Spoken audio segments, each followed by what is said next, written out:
ஒரு முறை சிங்கம் கர்ஜிச்சதுன்னா அந்த சவுண்ட்ல ஒரு 8 கிலோமீட்டருக்கு சும்மா அதிரும், எல்லா திசைகளும் அதிரும். அப்படிப்பட்ட அந்த சிங்கம் வேட்டைக்கு மட்டும்தான் வெளியில வரும், வேடிக்கை பார்க்கறதுக்கெல்லாம் வெளியில வராது.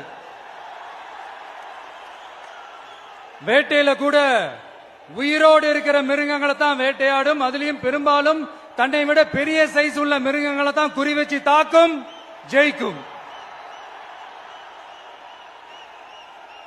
எவ்வளவு பசியில் இருந்தாலும் உயிர் இல்லாததை, கெட்டு போனதை தொட்டு கூட பார்க்காது. அப்படிப்பட்ட அந்த சிங்கம் அவ்வளவு ஈஸியா எதையும் தொடாது, தொட்டா விடாது. காட்டோட 4 பக்கமும் மார்க்கிங் மை டெரிட்டரின்னு தன்னுடைய பவுண்டரியை தானே வகுக்கும். அப்படிதான் அந்த காட்டையே தன்னோட கண்ட்ரோல்ல வச்சிருக்கும்.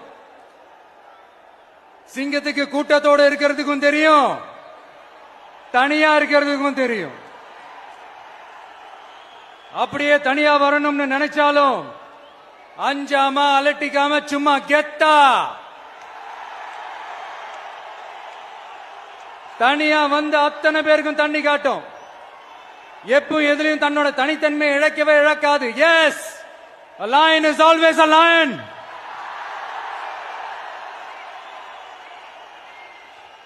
There are so many jackals and other animals in the forest, but there will be only one lion. And even if it is single, it will be the king of jungle. It is not only a description but also a clear declaration. சிங்கத்தை பத்தி பேசிட்டு நம்ம